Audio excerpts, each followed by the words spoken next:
I am 94 years old.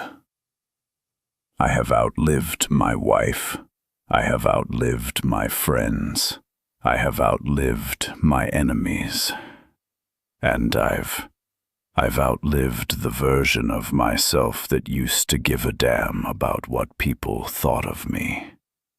I am standing at the very edge of the cliff. I can see the bottom. And before I go over, I need to turn around and tell you, the people still back there at the party, what I see. Because you are living a lie. You are walking around with this arrogant, comfortable delusion that you have time. You treat your days like they are cheap, like you have an infinite supply of them in the bank. So, I'm here to tell you that you are broke. We are all going to die. You know this intellectually, but you don't know it. You don't feel the cold steel of it against your neck. If you did, you wouldn't be living the way you are. So, let me tell you about a man named Thomas. It was 1971. Thomas was my best friend. He was smarter than me, better looking than me, and richer than me. He was a shark. We were having a drink one night, celebrating a massive deal he just closed. He was smoking a Cuban cigar, leaning back in his leather chair, and he looked at me and said, "Walter, 5 more years. That's the strategy. I grind for 5 more years. I hit the number. Then I'm done. Then I take Mary to Paris. Then I learn to write that novel. Then I start living." Thomas had a plan. He had a roadmap. 3 days later, Thomas walked out of his office building, grabbed his chest, and hit the sidewalk before he even realized he was falling. Massive heart attack. He was 44 years old. He never went to Paris. He never wrote a damn thing. I stood over his casket. And the tragedy wasn't that Thomas died. We all die. The tragedy was that Thomas spent his entire existence waiting to live. He treated his life like a waiting room for a better future that never arrived. And the cruelest part, I went to his office a week later to clear out his desk. His calendar was booked for the next 6 months. His inbox was full of urgent messages. The world didn't stop because Thomas died. His company replaced him in 2 weeks. His clients forgot his name in a year. And right now, looking at you, I see Thomas. You are telling yourself the same lie. I'll be happy when I get the promotion. I'll take the trip when the kids are older. I'll forgive my brother when he apologizes. Let me give you a hard fact from a 94-year-old man. There is no later. There is only now. And if you are trading your now for a later that isn't guaranteed, you are making the worst bet in the history of gambling. Let's talk about your stuff. I look at your generation. You are obsessed with accumulation.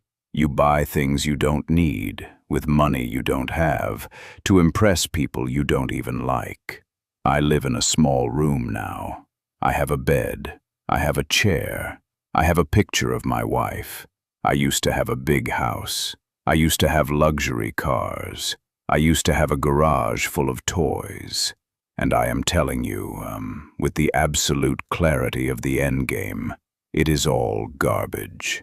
I have been to a lot of funerals.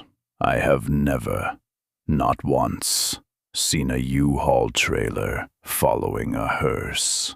When you die, your kids are going to hire a stranger to come into your house and throw 90% of your precious stuff into a dumpster.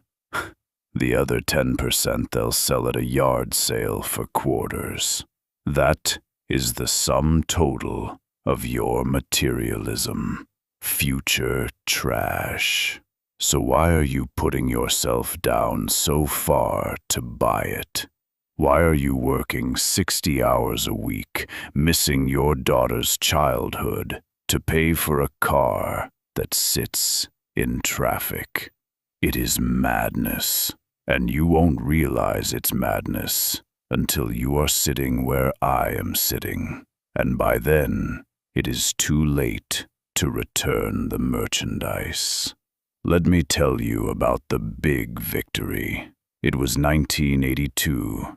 I won the Executive of the Year award in my city. Big banquet, black tie. I walked up to the podium. People applauded. I felt like a god. I felt like I had won the game. I went home that night, holding the trophy. My house was dark. My wife Margaret was asleep. My kids were asleep. I sat at my kitchen table, alone, drinking a scotch, staring at this piece of glass. And I realized the applause had stopped. The people at that dinner didn't care about me. They cared about what I could do for them. And the people upstairs, the people who actually loved me, I had neglected them for months to win that piece of glass. I missed my son's varsity games to stay late at the office. I missed my anniversary dinner to close a merger. And for what? That trophy is currently in a box in a basement somewhere. I don't even know where it is. But the memory of my wife's sad eyes when I told her I couldn't make it to dinner, that is right here. That stays. You think your career is your legacy. It's not. It's a transaction. You are selling the hours of your life, hours you will never, ever get back, to build someone else's castle. If you dropped dead today, your job would be posted online before your obituary. Do not worship at the altar of your career. It will not love you back. It will not hold your hand when the lights go out. So what matters? If the money is fake, and the career is a trap, and the stuff is garbage, what is left? I'll tell you. The only things you get to keep are the things you gave away. The love you gave, the time you gave, the connection. I sit here in this chair, and I don't replay my business deals. I replay the Sunday mornings with Margaret. I replay the sound of my daughter laughing when she was 4. I replay the time I helped a stranger push his truck out of a muddy ditch. That is the only wealth there is. So, here is my challenge to you. Here is the no BS strategy for the rest of your life. Number 1, kill your ego. You are so terrified of looking foolish. You don't take the risk. You don't start the business. You don't ask the girl out. Why? Because you are afraid of what they will think. Let me liberate you. Nobody is watching you. They are too busy worrying about themselves.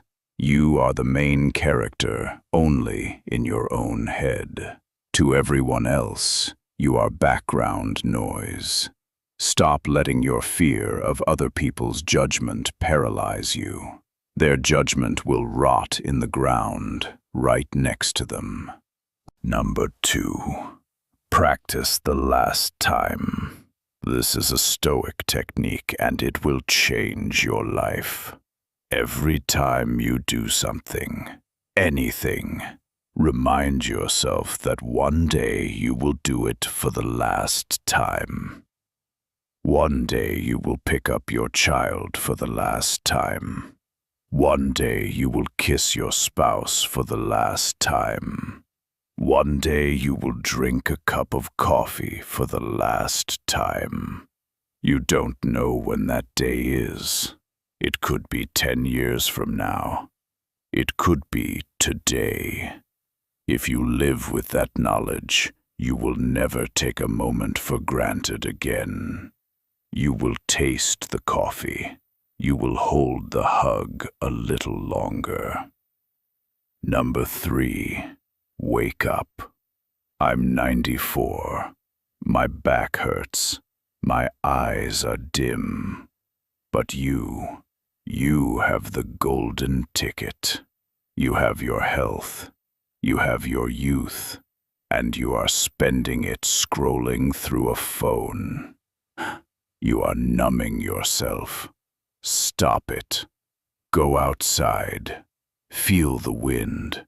Look at the sky. Call your mother. Forgive your enemy. Not for them, but because you don't have time to carry the luggage of hate anymore. We are all going to die. It is the only guarantee we have. But most people never actually live. They just exist. They stay safe. They stay comfortable. And then they expire. Don't be like Thomas. Don't wait for the 5-year plan. Eat the good food. Buy the plane ticket. Say, I love you first, because the clock is ticking. Can you hear it? That is the sound of your life running out. Don't let it run out empty. I'm tired now. Go live.